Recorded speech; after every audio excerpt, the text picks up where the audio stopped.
Welcome back to another video covering the Denver Nuggets offseason. This one will be a deep dive into the draft prospects that the Nuggets may target with their 26th overall pick.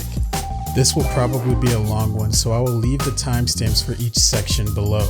Let's dive right in. There will be a lot of talent in this draft and hype to listen to, but I want to cut through all of the noise and look at the prospects that will fit best on our Nuggets roster. If you look at the players we've lost recently in trades or free agency, you can see what kind of roles we have gaps in on the roster. Tim Connelly has a tough job this offseason, and one avenue he can use to help the team out is through this draft. He has to plan for the half of the season that we don't have Jamal and the half that we do have Jamal. For each prospect in this video, I'll have what skill set they add to the team in the bottom right. So what are the type of players that we need to add to this roster? Let's start with perimeter defense. With the loss of Gary Harris and potentially Shaquille Harrison this offseason, a perimeter defender to fit that role would be a solid option to draft. They could come in and fill an immediate need. Also looking further down the line, Aaron Gordon is on a contract year, and with how expensive the Big Three is, it may be hard to bring him back. Drafting a player in this type is a fantastic option. There are very few knockdown shooters in this draft, and only one of them may fall to us in the late 20s for us to scoop them up. There are some players with promising jump shots that could grow at the next level, and I would trust the Nuggets to develop a young player in that position. Having a player like this would be perfect in the mold of Danny Green or Robert Covington. When finding players to put around Jokic, high caliber athletes that can thrive by cutting to the basket are always solid options. Aaron Gordon and Porter are both great examples of how this can work, even throwing it back to the Fareed days. Alley-oop, that's too hard. Oh, stop it!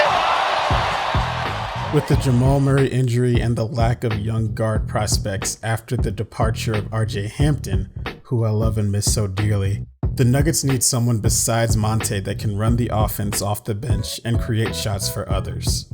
It can't hurt to have additional talent like this off the bench, and on top of this, the loss of Facu, Harrison, and Rivers potentially next offseason would leave a big hole in that area. Why not invest in another guard of the future to be mentored by Monte and Jamal? With the potential loss of JaVale McGee, a backup center could be something to look into also. But I would put this at the bottom of the list. I'd rather pick someone with more upside beyond this particular skill, unless it's Scottie Barnes, which has a 0.0001% chance of happening. I've put together 3 tiers of players that the Nuggets could target depending on availability. The pipe dream tier, the fallers tier, and the perfect fit tier. I will not be listing all the players in between because I don't want to spend forever talking about all the prospects in the draft. I'll be focusing solely on the players I think the Nuggets could plug into the team immediately and make some kind of change. And a team that I think we could trade up with are the New York Knicks, as they had the 19th and 21st pick and could try to take advantage of flipping one of those for more capital. Other teams to look at include the Thunder, who have too many picks in this draft overall and have a pair at 16 and 18 that they may want to trade back from. Then also the Rockets have the 23rd and 24th pick back to back and could be options to trade up for as well. Let's start with the pipe dream tier, and this is going to be for players that are at the top of the boards that we would absolutely have to trade up for. Let's start with Cade Cunningham. Obviously, this may be the best prospect in the last 4 years since Luka Doncic.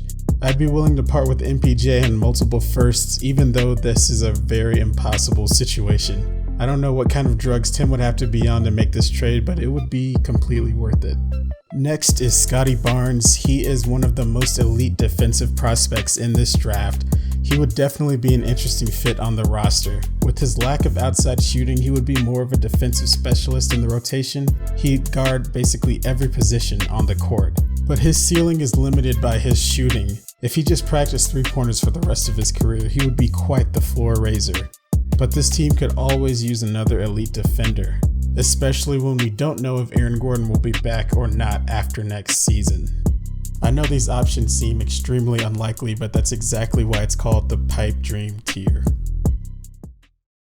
With that out of the way, let's get a little more realistic in the fallers tier. The players in this tier sort all over the place on big boards, and some in the high teens and some in the early 20s. Although they may fall, they may not fall all the way to us, but there are opportunities for that to happen. So let's get started with Moses Moody. Moses is a modern day 3-and-D type wing, 6'8", great length, and elite 3-point shooting. Moody would fit perfectly in this offense. He's a good on-ball defender who will get better with time and adding to his frame. His game will be simpler in our offense and will allow him to excel what he's best at, shooting. He's got upside as a playmaker and could be Will Barton insurance in the event that he leaves in free agency. I may be the highest person on Moses Moody in the country outside of his own family. I think he should go in the top 5, but there are some like Kevin O'Connor that have him all the way down at 18 on their big board. But we'll see what happens on draft night. If he falls that far, I will call Tim Conley personally to make sure that he trades up for him. Davion is a fantastic on-ball defender, but a streaky shooter. I'm not sure if what we saw in the tournament is who he really is as a perimeter scorer, but he fills our need for another ball handler, cutter, and perimeter defender, defending 1 through 3. There is no consensus about his placement on big boards. He could go to the Warriors at 7 or lower than 14 due to being an older player with less upside. But since he's an older prospect, we can probably play him off the bench day 1. Without Jamal for half of the season, he would play a big role in our guard play until then. And he can be used as a defensive specialist when needed. He can attack the basket well, space the floor, and can lock down just about anyone on the perimeter. Imagine having him to deploy against Chris Paul in that last playoff series. Maybe that defense alone could have won us a game or maybe 2. Corey Kispert is an elite 3-point shooter. He's another older prospect at 22, but he knows his role and comes in with experience as a senior. Corey would be an instant plug-and-play option for us. He'd easily come off the bench and provide elite spacing and great defense on the other side of the ball. He has great instincts as a cutter and can get out in transition. Having a shooting specialist shooting above 40% from 3 would be a nice luxury to have around the playmakers we have on the roster. His versatility allows him to be played in any lineup, which makes this a no-brainer in my eyes. Franz Wagner is another 3-and-D wing. This is not a flashy pick in terms of upside.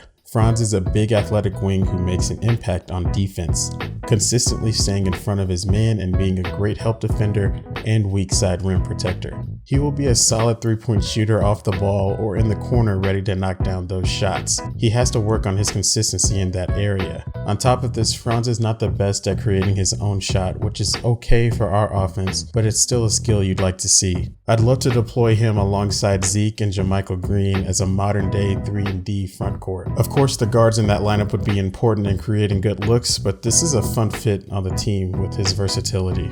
Next, we have Kai Jones, the big out of Texas. This could probably be in the pipe dream tier or the next tier down, depending on who you ask.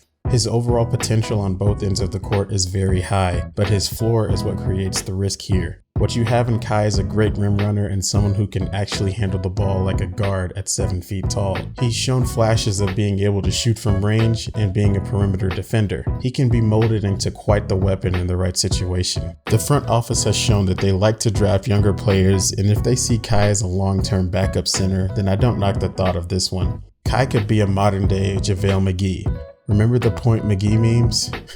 Keep an eye on him on draft night. Big fella, take it down the court. James Bouknight is another athletic guard with the ability to get his own shot. James is probably another pipe dream kind of guy. His offensive skill set is made for running second units right out of the gate, and he has the potential to take things even higher as he continues to develop. He's not going to be the defensive stopper we need on the perimeter, but if we're going to commit to just outscoring opponents, having James coming off the bench is a solid choice. He still needs to improve his 3-point shooting consistency, but his athleticism alone is something to consider. Oh my goodness! Now we have another one of my favorites, Tre Mann. He's another shot creator that is one of the shiftiest in this entire draft class. While waiting for Jamal to come back, we really only have 2 guards who can go get their own shot or attack the basket. Tre would be a player in that mold that could be another dynamic weapon to deploy when the second unit is struggling to create offense. He's another young talent that we could develop for the long haul. I may be a little higher on him than most, but he could just be there at 26 for us to scoop him up. Tre does have a shorter wingspan for his size and would need to add to his frame. He's also not going to be a defensive stopper, but he's very talented on the offensive end of the floor. Now on to one of the most unique prospects in this draft, Usman Garuba. He's another volatile prospect on big boards, and I have seen him go in the second round on some, and some believe he can go in the lottery. It's truly dependent on what individual GMs think and their needs for their team. Garuba is the most versatile defender in this entire draft class and maybe the most impactful defender out of the draft in the last few years. Do you want to add some defense around Jokic for spot minutes to protect the rim? Do you want to give Aaron Gordon a bit of a rest from going against some of the best offensive players on the perimeter? This guy is it. Long, athletic, big, and quick with a defensive specialty for hunting the ball. Having a Swiss Army knife defender like this on the roster would be a big get. I guess you hear all of that and wonder why he wouldn't be a top 5 pick. Well, that's because his offense is lacking. Outside of distribution in the short roll and collecting offensive rebounds, he has a lot of polish to add to that other end of the ball. There have been glimpses of him being able to knock down some corner threes with some consistency, but overall he has a bit of work to do to add to his offense. Many believe he could be a Tre Mann level of impact defender, and why not add that kind of talent to our team that needs some defensive upside? Now we can move on to the perfect fit tier. This tier is the tier you've probably been waiting for if you're not trying to get your hopes up for other players. These are guys who aren't solidified as lottery talents necessarily and should be there in the 20s when we're on the board. A small move could be done to move up with the teams I previously mentioned to pick one of these guys if the front office deemed it necessary. Jared Butler is a combo guard out of Baylor. If we can't get Davion Mitchell, I would love to get his teammate Jared. His experience and skill set should seamlessly fit in the NBA. He's a bit undersized for a guard, but has the defensive tools to guard 1 through 3, which is crucial versatility in the modern NBA. He has a great stroke and shot well from 3 in college, and that should translate well to the next level also.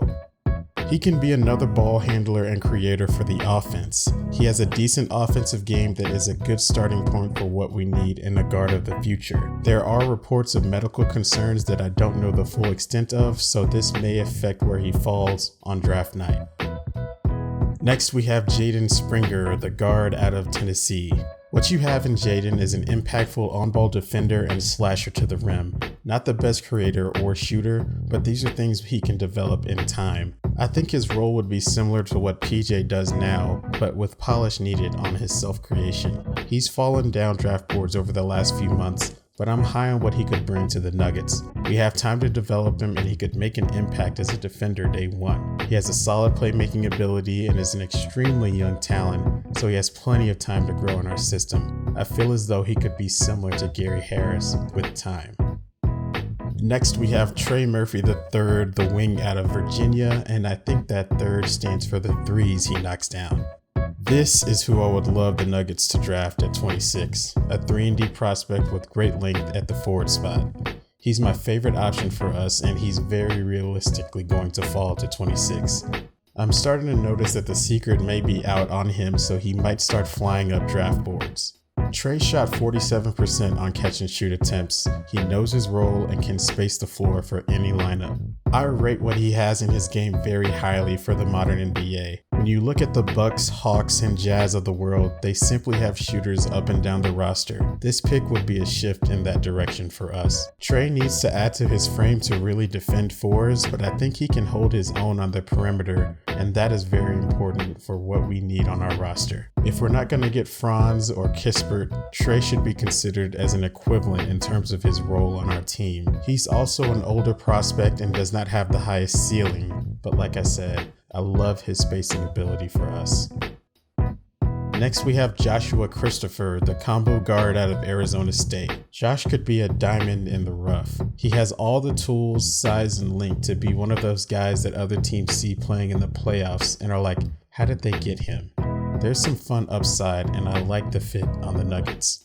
Josh was in a weird situation at Arizona State, playing out of position and in an offense that didn't play to his strengths. Despite this, he played very well. He is a fantastic athlete that can blitz you in transition and can attack the hoop in the half court with the burst of speed he has on his first step. He also has a good handle to navigate traffic on his way to the basket. He hasn't shown that he's the best shooter from range, but he has a solid shooting form that I think will translate well to the next level. He also has that it factor, taking and making tough shots, similar to Jamal in his level of confidence, and what better mentor to be under than Jamal Murray himself. Defensively, when he's locked in, you can see flashes of him being a fantastic perimeter defender, using his athleticism to stay in front of opponents and disrupt shots. But his motor was not the most consistent on tape, but I'm sure Malone will be there to fix that. His offensive shot selection and role would be reined in our system, and from what I've seen on tape, I think he is very undervalued when you look at his combination of athleticism and offensive skill set. Josh is another one of my favorite prospects to see on this roster. Now on to Cameron Thompson, the athletic combo guard out of LSU. I have 2 words: electric shooter. Cam can create his own shot and has the best step back game in this draft. His ball handling is just a part of his bag as a certified bucket getter. Obviously, with all of this offense, you know there's less defense with this pick. He could be the offense for our second unit if we decided to start Monte while Jamal is out. Cam with PJ or Facu as the other guard with him will mean he'd be the most athletic and dynamic offensive option. You sacrifice defense with this pick, but having a player that can go and get his own bucket would be a shot in the arm for the second unit. Next, we have Chris Duarte, the veteran wing out of Oregon. He's one of the best on-the-move shooters in this draft class. He has a great off-ball offensive skill set that fits perfectly on our offense. Chris can spot up and relocate well just about anywhere behind the arc to get his shot off. He's a solid defender as well, specifically as a help defender, and being 24 means he's also more of a high floor guy. He's older than MPJ and the same age as Jamal for perspective, but he would provide additional spacing and could be a spark plug off the bench. Plug him into the second unit alongside PJ and Facu and he can provide some spacing or create his own offense. This could potentially help reduce the issues with the Jokic-less minutes. Next, we have the big out of Kentucky, Isaiah Jackson. Rim protection, and more rim protection. If the Nuggets want to invest in a backup big of the future, this is an option. You won't really run any offense through Jackson, as he's more of a lob threat and impactful defender. He's not the fanciest option, but you could always have lineups where you can have him out there as a 4 alongside Jokic, but you will sacrifice spacing with his lack of shooting. He could be similar to Nick Claxton in the way he's deployed on the Nets. That defensive versatility would be welcome after some of the issues we've had in this postseason. He's more of a straightforward prospect, but a solid one nonetheless. Now to Joshua Primo, a favorite among many Nuggets fans. This is like buying Apple stock in 1996. Joshua Primo is declaring a year before he should in some scouts' eyes, and his potential is extremely high for someone falling this late in the draft. His combination of size and skills are rare to find this late in the draft. He's a versatile defender and a knockdown shooter when he's hitting his shots. There's definitely some inconsistency in his game and he is not the best rebounder, but being a wing with the base skill set and size he has would translate well for the Nuggets going forward. Give him a few years with us and I think he would be a great player. Next we have Bones Hyland from VCU. Come on, the guy's name is Bones, enough said. But in all seriousness, Bones is a stringy, high-energy, offensive-minded guard with solid upside. He's a 3-level scorer who can create his own shot and get to the rim, or use his shiftiness for a step-back 3. He even has logo-level range from what he's shown on film. He's not scared to pull up from anywhere. Defensively, he is pretty solid, averaging 1.9 steals per game because of his ability to read and interrupt passing lanes. He isn't higher on big boards because of his thin frame and inconsistent shot selection, as well as his decision making. He will need to let the game slow down for him to cut the turnovers and poor shot selection. But with the Nuggets, I could see him coming off the bench to help put the ball in the hoop. Having Malone coaching him up on the defensive side of the ball could help him develop into a great 3-and-D type of player with a great offensive bag. Next up, and another Nuggets fan favorite, is Ayo Dosunmu, the guard out of Illinois. Ayo is a great defender and self-creator on offense, especially in the pick and roll. At 21, he's also another mature prospect that can come in and make a more immediate impact. He loves to pull up in the mid-range and has the craftiness to attack the basket and finish through contact.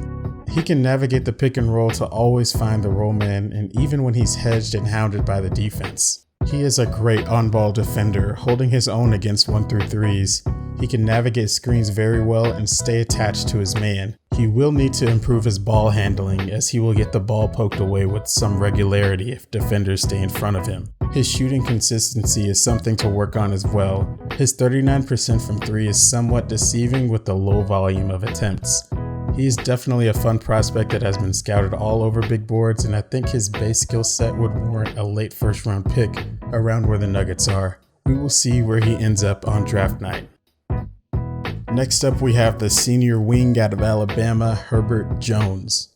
Depending on who you ask, Herbert could be a first round talent that has the veteran skills to come in and make an impact on an NBA team, and others believe he should be a late second round pick. I think he's somewhere in between. Let's start with the good with Herbert. He's a great defender and can guard 1-through-4 because of his great lateral movement to stay in front of opposing players. That switchable defensive versatility is a huge skill to have in the modern NBA. He takes full advantage of his wingspan to chase down blocks or close out on recoveries, making him a great weak side help defender. Offensively, he's a great athlete who is a solid cutter and lob threat in a pick and roll. He's fast and decisive in transition, leading to some great fast break baskets.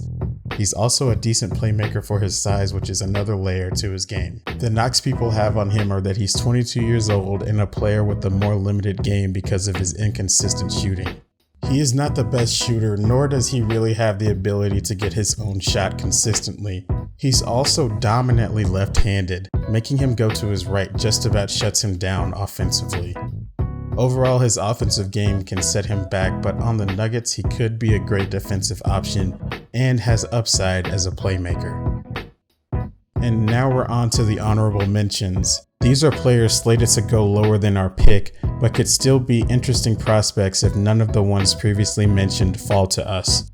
Jeremiah Robinson Earl is a wing out of Villanova who would be a pretty solid 3-and-D prospect. He would not be the flashiest pick, but he would be a reliable option to help with the bench unit. He has a solid post game and he's strong enough to guard plenty of positions, and he has the ability to space the floor. Next is BJ Boston, the wing out of Kentucky. He's a dynamic player that has plummeted on boards and rankings since the optimism coming out of high school. He has a rare combination of size, length, and fluidity, but he's going to have to figure out the in-between game and his shooting to get better. Also, he has a very slim build right now, but his frame is big enough to build on more muscle. He's a moldable wing with huge potential if he's put in the right situation and given time to develop. Next, we have Roko Prkačin. Roko is a hard-working big wing / power forward from Croatia that has an interesting skill set at a young age. He has a great post game that he can create shots for himself and has a solid shot from the outside as well. He's also a very capable defender in the post and perimeter guarding wings. He has to work on his shooting consistency and playmaking, but he'd be a fun option for the future. On top of his high potential, we'd have the flexibility of stashing him for a year overseas to save on a cap hit for this season and a roster spot. Next, we have Deuce McBride, who's an undersized point guard who can play great defense and can be the primary ball handler and playmaker for an offense in the half court. He's also a little older, but has a lot of room to improve and could be a very solid player at the next level. Next, we have JT Thor, the raw athlete out of Auburn. JT is a raw athlete who has excelled on the defensive end of the ball. He's a quick, switchable defender who can roam around the court to help where it's needed, and he also has upside as an offensive player, being a solid slasher and open floor attacker. He's shown flashes of being able to shoot from range and create his own offense. He could be a moldable, positionless triple threat if we can develop him right. And lastly, we have Greg Brown, who has been mocked to us quite a bit, but I don't want him on this team necessarily, especially at the 26th pick. He is super raw and would need a lot of time to develop. He's a freak athlete that can jump out of the gym, but his skill set is lacking in most areas we would need, so I would pass on Greg in the first round. Although the Nuggets don't have a second round pick, they could easily trade back in like they did in 2019 to get Bol. Here's a short list of players the Nuggets could have higher on their board than others that could fall late in the second round. This is unlikely due to the number of roster spots we have available, and ironically, maybe a Bol trade would have to be made to make room for this to even happen. As you can see, there is a lot of value in this draft. There are plenty of players that could fill needs on the roster, some being more upside and others being more plug and play, and we've seen that the front office has a track record of going for really high upside young talents, but there is a nice blend of veteran players that could fit into the window of the big three right now. But there is also a world where we may trade the pick to get us another veteran that could instantly impact the roster in a way we don't really see right now.